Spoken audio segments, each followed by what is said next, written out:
Hello student, आज हम देखने वाले हैं कि सॉइल के अंदर पानी कैसे कैसे अवेलेबल होता है और कौन सा वाटर हम लोग के फसल के लिए यूज होता है, कौन सा बेनिफिशियल होता है और कौन सा वाटर हमारे प्लांट्स यूज नहीं कर पाते हैं। तो ये सारा कुछ आज हम लोग देखने वाले हैं इस वीडियोस में। तो आज के लेक्चर में हम देखेंगे कि वाटर हमारे जो प्लांट्स, जो हमारे क्रॉप्स होते हैं, कैसे यूज करते हैं और कौन कौन से वाटर अवेलेबल होते हैं हमारे सॉइल्स पे। हमारे सॉइल्स में जो सबसे पहला वाटर अवेलेबल होता है इन फ्री स्टेट, जिसे हम लोग बोलते हैं gravitational water. Gravitational water, and second is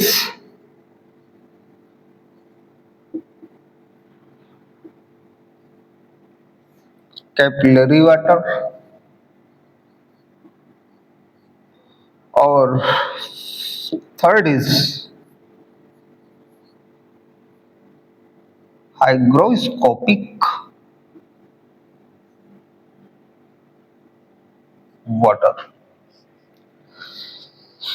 ये तीन तरीके से वाटर हमारी सॉइल्स में अवेलेबल रहता है, और इन तीन में से किस वाटर का यूज हम लोग मोस्टली हमारे प्लांट्स या क्रॉप के ग्रोथ के लिए यूज करते हैं। तो देखिए, इस फिगर के माध्यम से हम लोग समझने की कोशिश करेंगे कि कैसे अवेलेबल रहता है। ये हमारे एक सॉइल पृथ्वी के एक तरीके का एक पार्ट्स है, जो ये हमारा किसको शो कर रहा है, ये सॉइल्स को। यहां से इसके नीचे हमारी क्या है, सॉइल का पार्ट है।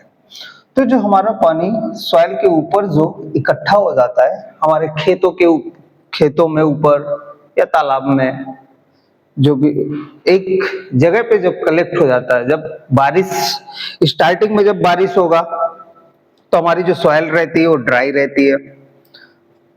सॉइल जो रहती है वो हमारी सॉइल कैसी रहती है, ड्राई रहती है। ड्राई होने के बाद धीरे धीरे सॉइल पार्शियली सैचुरेट होगी, देन फुली सैचुरेट होगी। फुली सैचुरेट होगी तो इसमें से कुछ तो सॉइल परमिएबल होने के कारण वो पर्कुलेट होकर के नीचे की ओर चली जाएगा।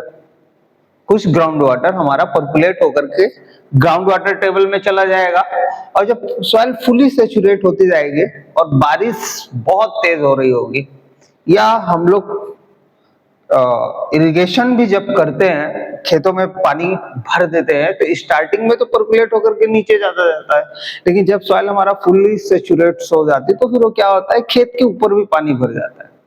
तो ये जो फ्री वाटर है, ये जो हमारा फ्री वाटर है, इसको हम लोग बोलते हैं फ्री वाटर। इसी को हम लोग क्या बोलते हैं, ग्रेविटेशनल वाटर। इसी को हम लोग बोलते हैं गुरुत्वीय जल। इसी को हम लोग बोलते हैं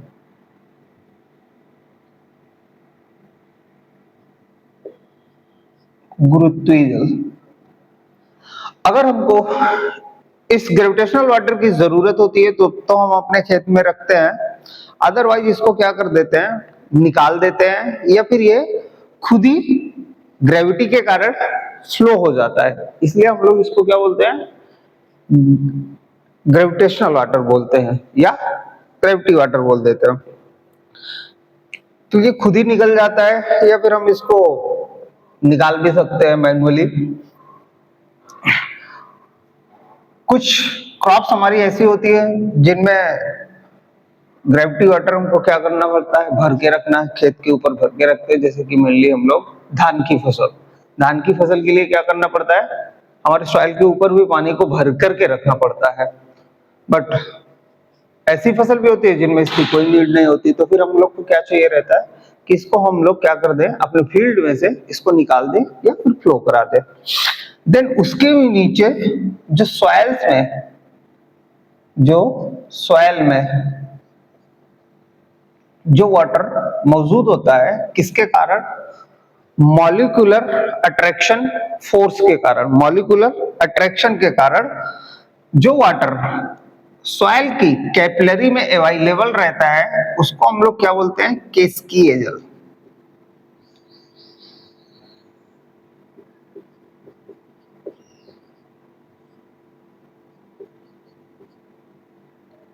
इसको हम लोग क्या बोलते हैं? केस्कीय जल बोलते हैं। तो जो हमारा कैपिलरी वाटर होता है यही मोस्टली यूज होता है प्लांट्स या क्रॉप के ग्रोथ के लिए। ऐसे क्यों होता है देखते हैं। जो हमारे प्लांट रूट्स होते हैं, जो हमारे प्लांट रूट्स होते हैं, सपोज दैट यहाँ पर अगर हमने कोई प्लांट्स लगाया तो देन फिर उसकी ऐसी रूट्स नीचे को जाएंगे, देन फिर उसके ऐसे रूट्स नीचे को जाएंगे।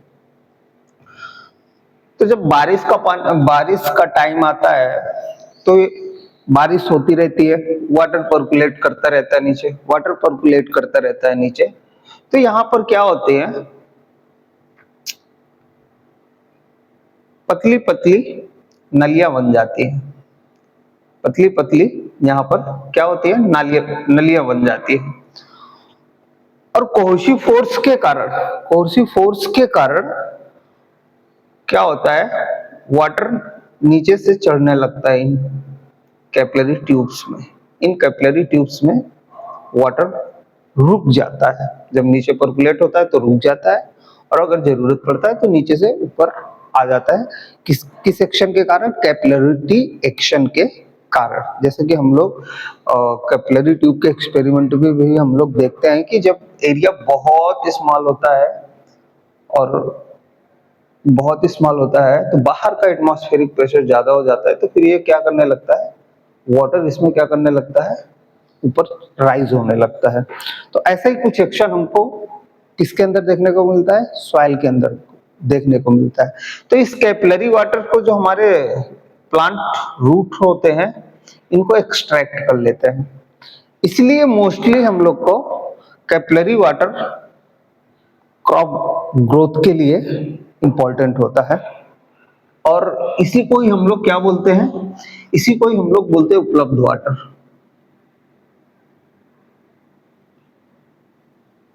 उपलब्ध जल बोलते हैं। इसी को हम लोग क्या बोल देते हैं? उपलब्ध जल बोल देते हैं। ये उपलब्ध पानी ही हमारी क्या होती है? क्रॉप ग्रोथ के लिए मोस्टली रिस्पॉन्सिबल हो जाता है। और ये हमारा क्या होता है? फ्री वाटर होता है। देन फिर उसके नीचे ना एक पॉइंट आता है जिसको हम लोग बोलते हैं most important, permanent wilting point. This is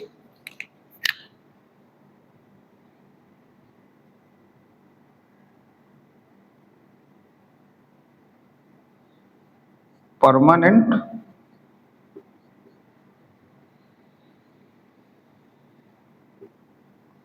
wilting point. Permanent wilting point वो पॉइंट होता है जिसके नीचे हाइग्रोस्कोपिक वाटर सॉइल में अवेलेबल रहता है। हाइग्रोस्कोपिक वाटर सॉइल मॉलिक्यूल के साथ क्या होता है? बाउंड होता है, और ये इजिली रूट जोन से एक्सट्रैक्ट नहीं हो पाता है। मींस प्लांट की जो रूट्स होती है वो इतना प्रेशर नहीं लगा पाती हैं जिससे क्या कर सके? इस हाइग्रोस्कोपिक वाटर को एक्सट्रैक्ट कर सके। तो जिस लेवल तक इस वाटर को, वो मैक्सिमम डेप्थ जहां तक प्लांट रूट्स वाटर को एक्सट्रैक्ट कर सकती हैं उसको कैपिलरी वाटर बोलते हैं। देन उसके नीचे जो पॉइंट्स आता है उसको हम लोग बोलते हैं परमानेंट विल्टिंग पॉइंट। अब मींस इसके नीचे का जो वाटर होगा उसे रूट जोन एक्सट्रैक्ट नहीं कर पाएगी, इसलिए इसको हम लोग क्या बोलते हैं?